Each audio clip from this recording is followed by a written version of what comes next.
17वें अध्याय का 15वां श्लोक है। दूसरों को दुख न देने वाला सत्य प्रिय और हितकर वाक्य स्वाध्याय आदि को वाणी का तप, वांग्मय तप कहते हैं। तप की बड़ी महिमा है। मतलब हम दुख पाकर संसार के हित के लिए कार्य करते हैं, अपने आप को तपाते हैं। तो वाणी का तप, वाणी बहुत ही महत्वपूर्ण मतलब है जीवन में। तो वाणी का सदुपयोग कैसे हो भगवान बता रहे हैं। तो कोई भी वाणी ऐसी बोले जो दूसरे को सुनने में या उसके अर्थ में उसको दुखदाई न हो, साधुत्व हो वाणी में, ये समझ लो आप। और वो एक को कहें सबके लिए हित करो, ऐसी वाणी हो तो बहुत ही बढ़िया है। जैसे अमृत की गंगा यदि नदी प्राप्त हो तो प्राणियों को अमर करती है, स्नान से पाप और ताप का हरण करती है, पीने से मधुरता प्राप्त होती है। वैसे ही अज्ञान नष्ट होता है, अनादित्व प्राप्त होता है। और कितना भी सेवन करो हम बोर नहीं होते, उसको सुनने की इच्छा बनी रहती है। तो वो वाणी मधुर है। और जब कोई पूछे तभी अध्यात्म के ज्ञान की चर्चा करना चाहिए, बिना जिज्ञासा के नहीं करना चाहिए। तो और वेदों का पाठ करते रहना चाहिए। इसको तो शिव या विष्णु का नाम हमेशा वाणी में रहता है, वो वाणी का तप है। मानसिक तप, मन की प्रसन्नता, सौम्यत्व, मौन व्रति, आत्मसंयम, कल्पना विरहित अंतःकरण की शुद्ध स्थिति को मानसिक तप कहते हैं। देखो, परमात्मा ने हमको जो दिया है तो स्वाभाविक हमको प्रसन्न रहना चाहिए।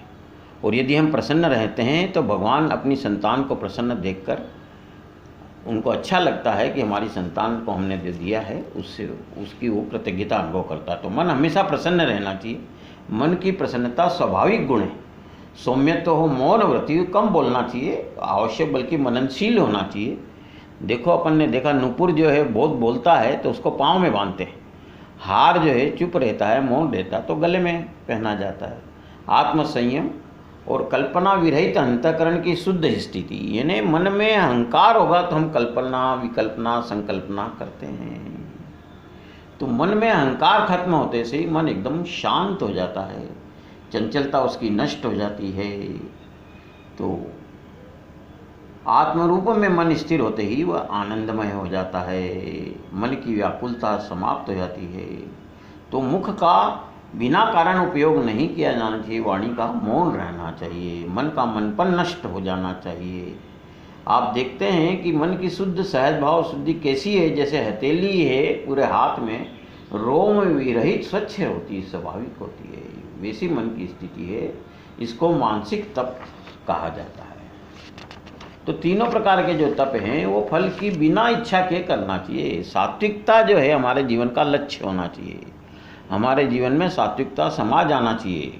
तो सात्विक और आस्तिक वृत्ति से जो हम करते हैं कोई भी तप या कोई भी कार्य, तो तप जो किया जाता है उसको सात्विक तप कहते हैं।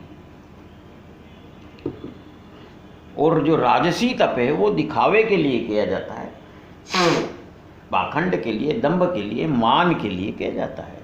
यानी सत्कार, मान, पूजा के लिए दाम्भिकता उसमें फिर जरूरी हो जाती है, दिखावा। उस तप को राजस तप कहते हैं। वह निष्फल और अस्थिर होता है, उसका कोई फल नहीं मिलता। ये भगवान बिल्कुल स्पष्ट कर रहे हैं कि विश्व के द्वारा मेरी स्तुति हुई, लोग मुझे पूजें। और तो वाणी और तप जो करता है, शरीर का वाणी का या कोई भी तप जो करता है अपनी प्रतिष्ठा बढ़ाने के लिए करता है, धन और सम्मान के लिए आशा बढ़ाकर कष्टपूर्ण तप करता है। तो प्रसिद्धि के लिए जो किया गया है इसलिए वो निष्फल होता है, और वह तप फल देने के लिए पूर्णतः असफल समझना चाहिए। और यदि उसको लगता है कि इससे अपने उद्देश्य ने सार्थकता नहीं है, मान नहीं मिलेगा, तो बीच में भी वो अधूरा छोड़ देता है। तो राजसी तप बांध के समान व्यर्थ जाता है, उसका आचरण भी निरर्थक होता है। और तामसी में तो बुद्धि को सुला देते हैं। तो जब बुद्धि जो मनुष्य का प्रमुख गुण है, मनुष्य मननशील है, सोच सकता है, इसलिए बुद्धिमान है, तो वो बुद्धि का त्याग करके यानी मूर्खता के दुराग्रह से, मूढ़ता से स्वयं को भी पीड़ा देता है और दूसरों के मनुष्य के नाश के लिए, उसको तामसी तप कहते हैं। तो मूर्खता का भी अहंकार होता है, सब अपने शरीर से बैर करता रहता है। मतलब व्यर्थ के उपवास करते हैं, उल्टे लटक कर धुएं का कोर निगलते हैं, गले तक ठंडे पानी में खड़े होते हैं। इस तरह से खुद ही अपने शरीर का मांस निचोड़ते हैं, अपने को बहुत पीड़ा देकर तप का आचरण करते हैं और संसार के प्राणियों को जीतने के लिए ये करते हैं। ये दुष्ट तामस तप है। दान का बहुत ही सुंदर वर्णन गीता में किया गया है। एक एक शब्द बड़े ध्यान से सुनने योग्य। स्वधर्म से कमाए पैसों से, यानी ईमानदारी का पैसा। दान करना कर्तव्य है, एहसान नहीं है, कर्तव्य है।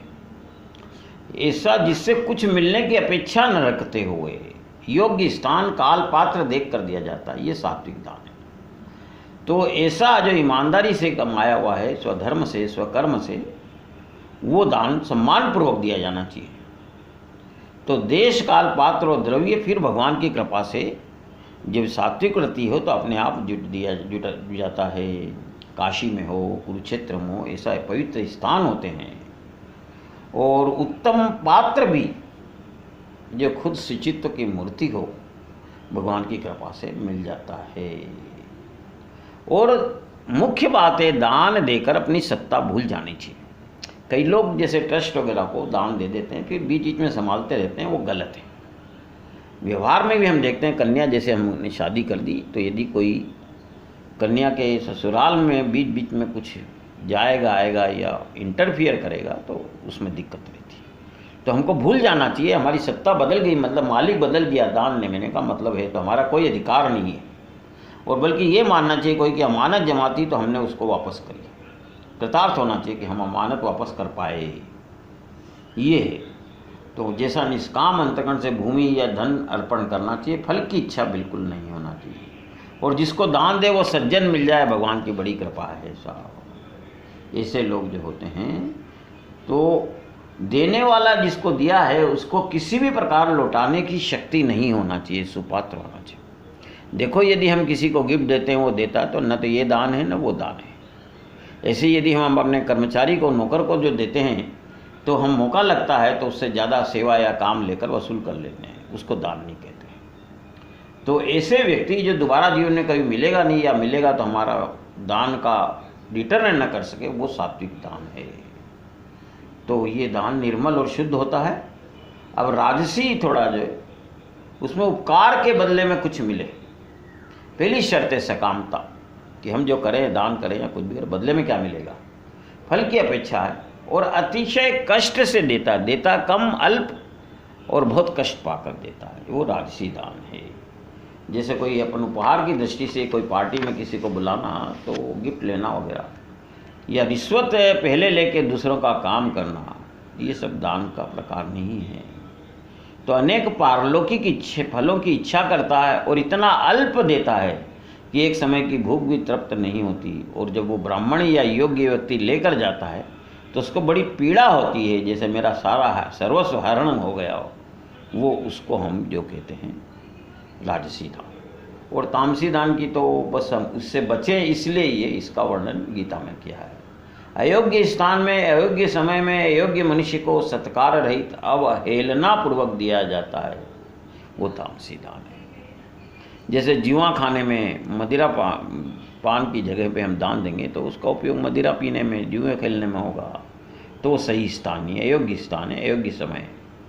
और अयोग्य मनुष्य है जिसकी कोई पात्रता ही नहीं है, जिसमें सब ऐब हो, लत हो, उसको नहीं देना चाहिए। और फिर भी जिसको दिया जाता है, तामसी व्यक्ति उसको सत्कार रहित, मतलब अपमान करते हुए, अवहेलना करते हुए देता है, ये बहुत ही गलत है। तो मन में श्रद्धा नहीं, कोई दान लेना आया उसको मस्तक झुकाता नहीं, कुछ उसका सम्मान करता नहीं, दूसरे से कराता नहीं, बैठने के लिए आसन भी नहीं देता। अतिथि का जो ऐसा अपमान है वो तामस गुणी है। मैं और तू शब्द का बहुत उपयोग करता, उसका हाथ झटक देता है। जो देता है जिस किसी को, तो उसकी उल्हाना से देता है, अवज्ञा करके अपशब्दों से अपमानित करता है। तो सात्विक कर्म कोई भी हो, संसार बंधन से छुड़ाने वाला होता है। और धुआं सहे बिना अग्नि मिलती नहीं। तो सात्विक मार्ग से जाने के लिए राजगुण और तमोगुण से हमको दूर हों, इसीलिए उनका भी वर्णन किया जाता है, जिससे कि हमें सात्विकता रहे। तो सात्विक जो है ये शक्ति बड़ी सबल है, इससे मोक्ष फल की प्राप्ति होती है, इससे सतोगुण को मदद मिलती है, मोक्ष रूपी गांव में प्रवेश होता है। ऐसी सात्विक दान की, सात्विक कर्म की महिमा है। अब उनमें भी कोई बाधा ना आवे। हमारे यहाँ मानते हैं कि तेरा तुझको अर्पण तदीयम वस्तु गोविंद तुभ्यमेव समर्पये। तो बड़ी कृपा करके कि जो हम सात्विक कर्म भी करते हैं, दान हो, यज्ञ हो, कोई भी, उसका फल हमको ना भोगना पड़े, और जो दान कर्म किया जाता है वो भी सात्विक हो जाए, ब्रह्म का रूप हो जाए, और कर्ता में भी कोई न्यूनता न रहे। तो उसके लिए 3 शब्दों का वर्णन गीता में किया है, 17वां अध्याय का 23। ओम तत् सत, ये तीनों ब्रह्म के नाम। तो ब्रह्मा जी ने भी पहले जो है ब्राह्मण, वेद और यज्ञ सब इन्हीं 3 शब्दों का उच्चारण करके बनाए थे। तो ब्रह्म जो ओम नाम है वो तो ब्रह्म का निराकार तत्व का नाम है। तो सृष्टि उत्पन्न करने की शक्ति भी इसी मंत्र से आई थी। ब्रह्मा जी अकेले थे और इसी से मंत्र को बोलकर उन्होंने ये किया था। तो सब मंत्रों का राजा ओम जो आदि वर्ण है, जिसको प्रणव कहते हैं, तत्कार दूजा है, सत्कार तीजा है। पहला अक्षर ओंकार है, तत्कार उसके बाद आता, सत्कार अंत में, और ये मंत्र राज है। तो ये तीनों जो है परब्रह्म का ही नाम है।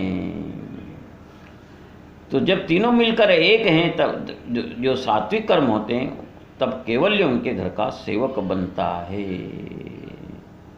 तो ये जो कर्म किया, दान किया, सात्विक वृत्ति से किया, उसका विनियोग हो जाए, उसके लिए ये मार्ग बताया है। देखो, जब तक विधि ज्ञान न हो, तो आपके पास तेल बाती अग्नि हो, दिया जलाना ना आता हो, तो वो व्यर्थ हो जाता है। वैसे ही योग्य काल में कर्म किया, योग्य मंत्र का स्मरण हुआ, क्योंकि विनियोग के बिना व्यर्थ हुआ। अतः जो ब्रह्म नाम है वो कैसे विनियोग करते हैं आप सुनो। मोक्ष प्राप्ति की इच्छा करने वाले मनुष्य को शास्त्रों के अनुसरण से होने वाले यज्ञ, दान, तप आदि क्रियाएं ओम अक्षर का उच्चारण करके नित्य प्रारंभ की जानी चाहिए और की जाती है। तो इसी को स्वीकार कर से परब्रह्म से ऐक्य भाव की प्राप्ति ब्रह्मा जी को हुई थी। तो कर्म के प्रारंभ में प्रणव है, मतलब ओम का उच्चारण होना चाहिए। तो न्याय से प्राप्त किया हुआ जो पवित्र धन, भूमि, गृह आदि देश काल शुद्ध देखकर सत्पात्र को दान करते हैं। तो यज्ञ, दान, तप आदि जो बंधन कारक हैं, ऐसा विख्यात है, मानते हैं। तो प्रणव के उच्चारण से वे ही मोक्ष देने वाले बन जाते हैं। इसलिए प्रणव की बड़ी महिमा है। आप कई देखते होंगे, कई श्लोक के भी प्रारंभ में ओम शब्द का उच्चारण करते हैं। कोई शास्त्रार्थ चलता है या कोई बात होती है, तो ब्राह्मण लोग, पंडित लोग खाली ओम बोल देते हैं, यानी आपकी बात से वो सहमत हैं। ओम शब्द की बड़ी महिमा है। तो ओम के कारण वे ही यज्ञ, दान, तप मोक्ष देने वाले हो जाते हैं। जैसे भूमि पर नाव हिलती नहीं, जल में वही रक्षण करती है। तो बंधन कारक कर्म से नाम मंत्र ओम का उच्चारण करके मनुष्य का उसके बंधन से छुटकारा होता है। उसके बाद तत् शब्द से विनियोग करना चाहिए। मोक्ष की इच्छा करने वाले मनुष्य फल की अपेक्षा न रखते हुए यज्ञ, तप, दान आदि विविध क्रियाएं तत् अक्षर का उच्चारण करके करें, ब्राह्मणपर्ण बुद्धि से करते हैं। तो तत् शब्द भी पर ब्रह्म कहलाता है। तो ब्रह्म का ध्यान मन में करते हुए तत् नामोच्चारण से उसको व्यक्त करते हैं। यानी तत् जो है, तद्दत रूप जो ब्रह्म है, उसको सब कर्म समर्पित हुए, उससे संपूर्ण भोग जो है हमारे निषेध समाप्त हो जाए, यही एक परम इच्छा है। यानी तत्व स्वरूप ब्रह्म को कर्म अर्पण करके यह मैंने नहीं किए, ऐसे हम कर्म से मुक्त हो जाते हैं। तो ओंकार से प्रारंभ करके तत्कार से समर्पित करके कर्म को ही ब्रह्मत्व प्राप्त हो जाता है। वह कर्म ब्रह्म रूप होने से ब्रह्म के आकार का हुआ। कर्ता में फिर भी दूजा यानी द्वैत भाव रहता है। नमक को पानी में घोल दो तो नमकीन पानी में थोड़ा नमकपन रह जाता है, यही द्वैत है। तो द्वैत की भावना में संसार का भय रहते हैं। तो उसके लिए सत शब्द उस ऋण दोष की कमी निकालने के लिए भगवान ने योजना की। ओंकार तत्कार के विनियोग से कर्म शरीर में ब्रह्मरूप हुए। अब जिस कर्म की श्रेष्ठ शब्दों से स्तुति की है उस प्रशस्त कर्म में सत शब्द का विनियोग कैसे होता है आप देखिए। तो कर्ता जो करने वाला सद्रूप होने के लिए, सदोष कर्म निर्दोष और पूर्ण होने के लिए सत अक्षर का उपयोग करते हैं, प्रशस्त कर्म में सत शब्द का उपयोग करते हैं। तो देश काल आदि के प्रभाव से पूर्ण जिसमें परिवर्तन नहीं होता वह सत्ता अपने आप में खंडित है। तो साकार जो जगत है उसमें वास्तव में असतपन नहीं है, उसको स्वस्वरूप ही समझना चाहिए, अद्वैत अनुभव से देखना चाहिए।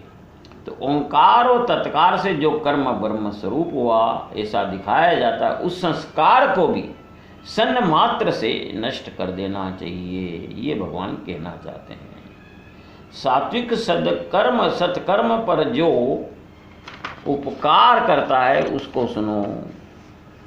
तो शास्त्रोक्त सत्कर्म यदि यथावित किए गए तब भी उसमें कुछ न्यून शेष रह सकता है। जैसे रथ चक्र टूटने पर रथ की गति रुक जाती है, तो एक गुण भी की भी कमी हो तो सत असत हो जाता है, और जो कर्म किया जा रहा है वह भी असत हो जाता है। तो ओंकार और तत्कार कर्म को अच्छी तरह से मदद करते हैं और सब सद असत कर्म का जीर्णोद्धार करता है। तो कर्म को कमी दूर करने के लिए सत शब्द उपकारी सिद्ध हुआ है। देखो, कर्म अविचार से अपनी मर्यादा छोड़ते हैं तब वो दुष्कर्म कहलाते हैं। तो वहाँ यह सत शब्द ओम तत् दोनों से जो ज्ञान में प्रौढ़ है उसका उपयोग करने उस कर्म को सत्कर्मत्व प्राप्त होता है। तो अब असत्कर्म को सत शब्द का मर्म समझकर जब ब्रह्म नाम का विचार किया जाएगा तब यही केवल ब्रह्म है ऐसा तुम जानोगे। तो ओम तत् सत शब्द वहाँ ले जाता है जब जहाँ से सब दृश्य संसार प्रकट होता है, वह स्थान कर्म रहित शुद्ध परब्रह्म है। ओम तत् सत उसका अंतरंग किंतु उसको व्यक्त करने वाला नाम है। आकाश नाम को आकाश ही आश्रय होता है, वैसे इस नाम और नामी के भी आश्रय में अभेद है। सूर्य को सूर्य ही प्रकाशित करता है, तो यही ब्रह्म को प्रकट करता है। तो यज्ञ तप दान में जो न्यूनता नष्ट होकर उसको संपूर्णता प्राप्त है उसको सत कहते हैं। उसके लिए किए गए कर्म को सत कहते हैं। पारस की कसौटी पर शुद्ध अशुद्ध की भाषा नहीं होती, तो कर्म भगवान को समर्पित होते ही ब्रह्म रूप हो जाते हैं। कर्म जब ब्रह्मार्पण होता है पूर्ण अपूर्ण का भेद शेष नहीं रहता। सागर में समर्पित होने पर नदी भिन्न नहीं दिखाई देती। यह ब्रह्म नाम की शक्ति है। तो इसका विनियोग करना ये इसमें हमें बताया गया है। तो विनियोग से कर्म जन्म मरण रूपी बंधन से नित्य मुक्त रखता है, और जिस कर्म में इस नाम का सद्विनियोग के साथ प्रयोग का अनुष्ठान होता है वहाँ वेदों का ही अनुष्ठान होता है, ऐसा समझना चाहिए। आखिरी श्लोक है इस अध्याय का। अश्रद्धा से किया हुआ हवन, दिया हुआ दान, तप का आचरण, किया हुआ कर्म उसको असत कहते हैं। मृत्यु के बाद परलोक में उसका कोई फल नहीं मिलता, इस लोक में भी नहीं मिलता। देखो, श्रद्धा अलौकिक तत्व है। रामसुखदास जी महाराज ने भी कहा है कि ये इस लोक का तत्व नहीं। श्रद्धा भगवान की कृपा से हमारे अंदर प्रकट होती है। तो जो श्रद्धा को मानता ही नहीं है, जिसमें भगवान की कृपा नहीं, उसमें दुराग्रह की सत्ता बढ़ जाती है। ज्ञानेश्वर जी महाराज कह रहे हैं कि बिना श्रद्धा के करोड़ों अश्वमेध यज्ञ किए जाएं, रत्न भरकर पृथ्वी का दान दिया जाए, 1000 वर्ष तक एक अंगूठे पर खड़ों पर खड़े होकर तप का अनुष्ठान किए जाए, सागर के समान विशाल जलाशय बनाए जाएं, वे वैसे ही व्यर्थ होते हैं जैसे पत्थर पर जल की वर्षा हो, अंकुरित नहीं होते। बस में हवन करो, क्या फायदा? छाया को आलिंगन देना, कोल्हू में कंकड़ और पत्थर डाल दिया तो उसमें न तेल निकलेगा न खली। तो वैसे नाम और मंत्र के बिना केवल दारिद्र्य शेष रहता है। तो परब्रह्म का नाम श्रद्धा छोड़ जो करता वह नित्य केवल व्यर्थ श्रम करता, इस लोक के लिए भी और परलोक के लिए भी। अब हम भगवान की कृपा से 18वें अध्याय का सारांश देखते हैं। इसे ज्ञानेश्वर जी महाराज के अनुसार ये जो है पूरी गीता के 17 अध्यायों का सार जो है वो 18वें अध्याय में आता है। केवल इस शास्त्र 18वें अध्याय का पूरा अध्ययन से हमको पूरी गीता का अर्थ प्रकट हो जाता है। तो जीव की संसार दुख से मुक्ति होने के लिए एकमात्र उपाय ज्ञान को माना गया है। अर्जुन भगवान से त्याग और संन्यास के भेद के बताने के लिए विनती करता है। भगवान ने बड़ा स्पष्ट और बहुत सुंदर वर्णन किया है कि सन्यासी मानते हैं कि सब कर्म मात्र का त्याग सन्यास है, लेकिन भगवान चाहते हैं कि कर्म का त्याग न हो, उसके फल का त्याग हो। तो वो कहते हैं कर्म करके फल का त्याग करना ये वास्तविक त्याग है। जो अपने जीवन का कल्याण चाहता है इस जन्म में और परलोक में भी, उस मुमुक्षु को सकाम कर्म का कभी भी आचरण नहीं करना चाहिए। काम्य कर्म तो कभी भूल कर भी नहीं करना चाहिए। यानी काम्य और निषिद्ध कर्मों का त्याग और नित्य नैमित्तिक कर्मों के फल का त्याग करना चाहिए। फिर कर्ता आत्मज्ञान का अधिकारी होता है। फल त्याग पूर्वक कर्म करने से अंतःकरण शुद्धि होकर आत्मज्ञान की निर्मिति होती है। विश्व का आभास नष्ट होता है, शुभाशुभ भेद नष्ट होता है, कर्ता कर्म का भेद समाप्त होता है और कर्म त्याग होता है। इसी त्याग को सात्विक त्याग कहते हैं। तो मनुष्य फिर भवचक्र से मुक्त हो जाता है। यहाँ भगवान कर्म के कारण 5 बताते हैं। सांख्य शास्त्र में है कि आत्मा अलिप्त है। अज्ञानी लोग आत्मा को कर्ता मानते हैं। सांख्य शास्त्र में 5 मूल तत्व हैं कर्म के कारणों के। एक तो देह अधिष्ठान होगा तभी कर्म होंगे, केवल उसके बिना कोई कर्म नहीं होती। मूल स्वरूप विस्मृत जीव, आत्मा जो देह के अंदर अपने को भूलकर जीव मानने लगा, उस जीवात्मा के कारण कर्म होते हैं। ज्ञानेंद्रियाँ, ये जो अपनी इंद्रियां हैं, यदि न हो तो हम इन किसके माध्यम से कर्म करेंगे। यदि देखना है तो आँख होना आवश्यक है। तो तीसरा ये मुख्य कारण है। 5वां प्राण वायु के भेद। अंदर हमारे प्राण अपान और कई वायु रहते हैं जो सांसों क्रिया करते हैं, खाना पचाते हैं, खून का सर्कुलेशन बनाते हैं।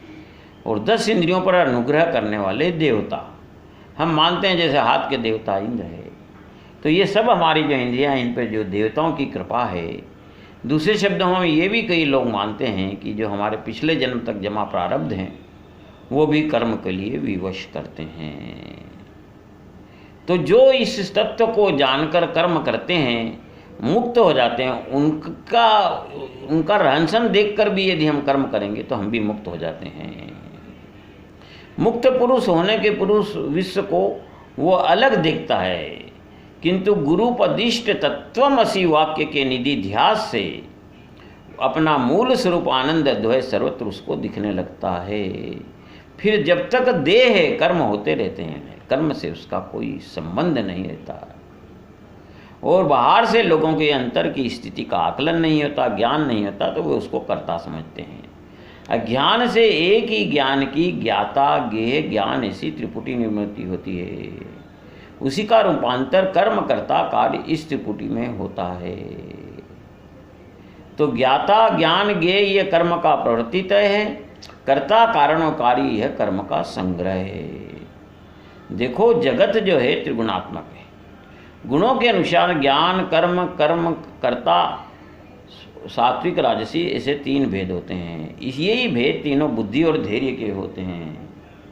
और कर्म के अनुसार फल को सुख कहते हैं। ये भी 3 प्रकार शायद हमारे यहाँ मानते हैं कि गुणत्रय ने ही ब्रह्मा विष्णु और महेश ये 3 देवता बनाए हैं और ये त्रिलोक और 4 वर्ण की निर्मिति की है।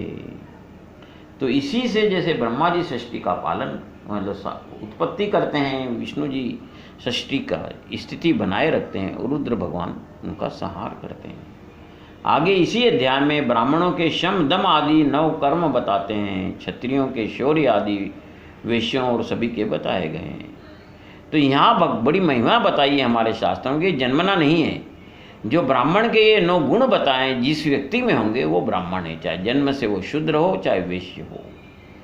ये हमारे यहाँ मतलब शास्त्रों में मान्यता है।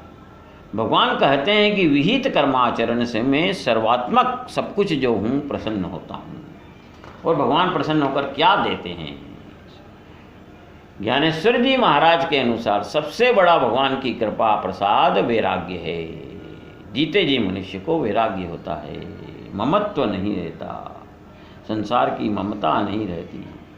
और दृढ़ वैराग्य हो जाने पर सद्गुरु का लाभ होता है। अब सद्गुरु कोई विचार के रूप में आए, गीता शास्त्र के रूप में आए, आपका विवेक जाग जाए, या कोई सशरीर गुरु मिल जाए, ये भगवान की कृपा होती जाती है। फिर सद्गुरु के ज्ञान से, विवेक से चित्तमल नष्ट होकर बुद्धि आत्मचिंतन में मग्न होती है। योग साधना वह करते ही रहता है। यहाँ 6 मुख्य शत्रु आते हैं। देह का अहंकार, कोई भी प्रकार का बल, कोई भी प्रकार का दर्प, काम, क्रोध और परिग्रह। इन पर विजय प्राप्त करने पर यथार्थ ज्ञान की प्राप्ति होती है, शांति मिलती है, अद्वैत की अनुभूति होती है। यही मेरी श्रेष्ठ भक्ति है। इसी को चतुर्थ भक्ति कहते हैं। यह मेरी सहज स्थिति है, भगवान कहते हैं। देखो, गीता वेद मूर्ति होने कारण यह स्वतः प्रामाण्य है। गीता स्वतंत्र शास्त्र है और यह किसी को भी मुक्ति दिलाने के लिए इसको और कोई शास्त्र की अपेक्षा नहीं है। ज्ञानदेव जी के मतानुसार वेदों से गीता की योग्यता अधिक है, क्योंकि वेदों में कुछ मर्यादा थी शूद्र और स्त्री के लिए, उद्धार के लिए उन्होंने उसमें कुछ छूट नहीं दी थी। क्योंकि गीता में अभेद है, सब कुछ भगवान है, परमात्मा है, तो भगवान ने, वेदों ने गीता का अवतार लिया। और धन्य है अर्जुन और उसका कुल, उनके निमित्त गीता शास्त्र प्रकट हुआ। गीता शास्त्र श्रवण अनंत जन्मों के पुण्य का फल है, और वह सात्विक बुद्धि से श्रवण करना चाहिए। गीता का अधिकारी तपी, देव और गुरु का भक्त होना आवश्यक है। और जो अधिकारी पुरुष को ईश्वर प्रसन्न हो इस मात्र से गीता का कथन करता, वह गीता का वक्ता भगवान को बहुत प्रिय है। ये भगवान कहते हैं। गीता श्रवण की महिमा देखिए। जो अर्जुन भ्रमित हो रहा था, जो डिप्रेशन में आ गया था, खड़ा नहीं हो पा रहा था, अहंकार से ग्रसित हो रहा था, सुनने के बाद सब मोह ज्ञान अंधकार द्वैत खत्म हो गया। बोलता है करिष्ये वचनम तव। यह गीता की महिमा है। और बाद में धृतराष्ट्र ने भी गीता सुनी, क्योंकि वो अपात्र था, गीता सुनने का पात्र नहीं था, उसका कोई ध्यान नहीं था, संजय से बोलते जा रहा था।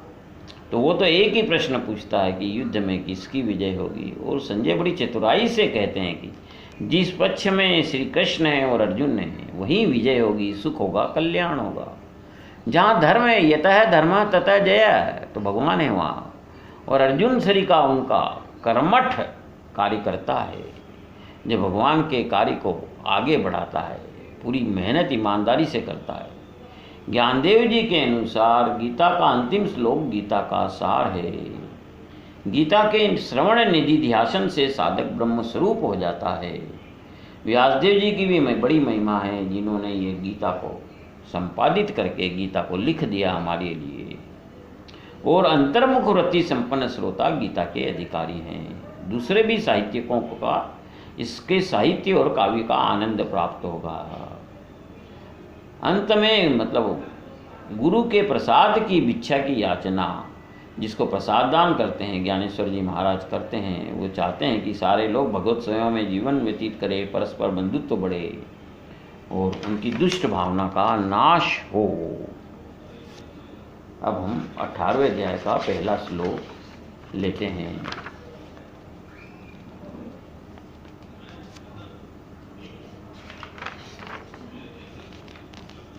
देखो, गीता माता किसी में भेद नहीं करती है। ये मोक्ष देने में स्वतंत्र शास्त्र है, और कोई भी जो इसको पढ़ता है, सुनता है ध्यान से या पाठ सहित, अर्थ सहित, गीता सबको उदारता से मोक्ष देती है। जैसे किसी बड़े घर में हम भोजन प्राप्त करने जाते हैं तो सबको एक ही शरीर का मिष्टान्न ऊंचे नीचे सबको परोसा जाता है। और ये हम ध्यान रखें कि ब्रह्म नाम के विषय में श्रद्धा आस्तिक्य बुद्धि छोड़कर जो कर्म किया जाता है वह असत व्यवहार होता है। जो अज्ञानांध जीव है सर्वव्यापी ईश्वर को नहीं जानते, भविष्य का विचार वे कर ही नहीं सकते। तो जब तक रजोगुण और तमोगुण संपूर्णतः नष्ट नहीं हुआ, ब्रह्म नाम में सात्विक श्रद्धा उत्पन्न नहीं हो सकती। तो श्रद्धा विरहित जो कर्म है वो पुनर्जन्म का कारण बनते हैं, ये आपको ज्ञान होना चाहिए। तो पहले श्लोक में भगवान से अर्जुन प्रार्थना करते हैं कि त्याग और संन्यास का पृथक पृथक तत्व मुझे बताएं। दोनों सुनने में एक सरीके लगते हैं, इसलिए अर्जुन ने ये प्रश्न पूछा। तो दोनों शब्द में कि संन्यास है या त्याग है, क्या भेद है? तो भगवान कहते हैं कि कर्म संपूर्णतः कर्म का त्याग करना संन्यास है, और कर्म के फल का त्याग करना वास्तविक त्याग है। देखो, शरीर स्वाभाविक उत्पन्न होता है, किंतु अलंकार मेहनत से बनाई जाती हैं। नदी की उत्पत्ति नैसर्गिक होती है, किंतु कुआं खोदने के लिए श्रम की आवश्यकता होती है। तो नित्य नैमित्य कर्म स्वाभाविक होते हैं, उनको किया ही जाना चाहिए, उनका फल त्याग करना है। किंतु काम्य कर्म कामना के बिना नहीं होते, ये भगवान बताना चाहते हैं। इसलिए काम्य कर्म का त्याग किया जाना चाहिए, और नित्य नैमित्तिक या विहित जो कर्म करते हैं उनके फल का। जो सूक्ष्मदर्शी हैं, ज्ञानी हैं, आचार्य हैं, वो काम्य कर्म के त्याग को संन्यास कहते हैं। उसमें थोड़ा सुधार कर लिया कि वो सकाम कर्म नहीं करते हैं। और विचारशील पुरुष सर्व कर्म के फल त्याग को त्याग कहते हैं। कामना जिसका मूल कारण है, ऐसे कर्मों को इष्टापूर्त कर्म कहते हैं, और यह भोग भुगताती है और हमको बंधन में डालती है, ये भगवान बताना चाहते हैं। तो काम्य कर्म में यह स्वाभाविक सामर्थ्य है, जैसे अग्नि जलाती है। तो मुमुक्षुओं को काम्य कर्म कभी भी नहीं करना चाहिए। काम्य कर्म की कामना का समूल त्याग करना चाहिए। नित्य कर्म जो स्वाभाविक कर्म, हम जैसे सुबह उठना, बैठना, टहलना, खाना खाना करना आवश्यक होता है, ऐसे एक निमित्तिक कर्म है। कोई मेहमान आ गए या कोई प्रसंग ऐसा आ गया जो अनिवार्य है, तो चूँकि वो भगवान ने निमित्त बनाया है, तो उनकी महिमा नित्य कर्म जितनी ही है। तो नित्य नैमित्तिक कर्म का मतलब अनुष्ठान करना योग्य होता है। जैसे भोजन से तृप्ति होती है, भूख नष्ट होती है, वैसे नित्य नैमित्तिक कर्म से सर्वांगीण फल प्राप्त होता है। दागी सोने को अग्नि में तपाने से शुद्ध होता है। तो नित्य नैमित्तिक कर्म से बराबरी का फल मिलता है। दोनों एक ही हैं, उनसे पाप नष्ट होता है, स्वाधिकार का उत्कर्ष होता है, त्वरित सद्गति प्राप्त होती है। नित्य नैमित्तिक कर्म का ऐसा विशाल फल मिलता है। बस कर्म फल का त्याग हर परिस्थिति में करना चाहिए, और काम्य कर्म नहीं करना चाहिए। तो शास्त्र मर्यादा का त्याग न करते हुए नित्य नैमित्तिक कर्म करना ही चाहिए, और कर्म फल का वमनवत त्याग करना चाहिए। तो कर्म फल त्याग को ही ज्ञानी जन त्याग कहते हैं। ये भगवान अपने को कृपा करके बता रहे हैं। फल त्याग से नित्य नैमित्तिक कर्म का बंधन सहज नष्ट होता है। जैसे किसी का सिर काट दिया जाए तो शरीर गिर जाता है, तो फल त्याग से नित्य नैमित्तिक कर्म नष्ट हो जाता है। आत्मज्ञान खुद साधकों को खोजते हुए आता है। इस युक्ति से त्याग और संन्यास का अनुष्ठान करने से आत्मज्ञान प्राप्ति की योग्यता मिलती है। अतः त्याग के लिए अयोग्य का त्याग करना उचित है। उसको करना भी पड़े तो उसका फल का त्याग कर देना चाहिए। ये भगवान बताना चाहते हैं कि वीतरागी के लिए फल त्याग के बिना अन्य कोई मर्म नहीं है।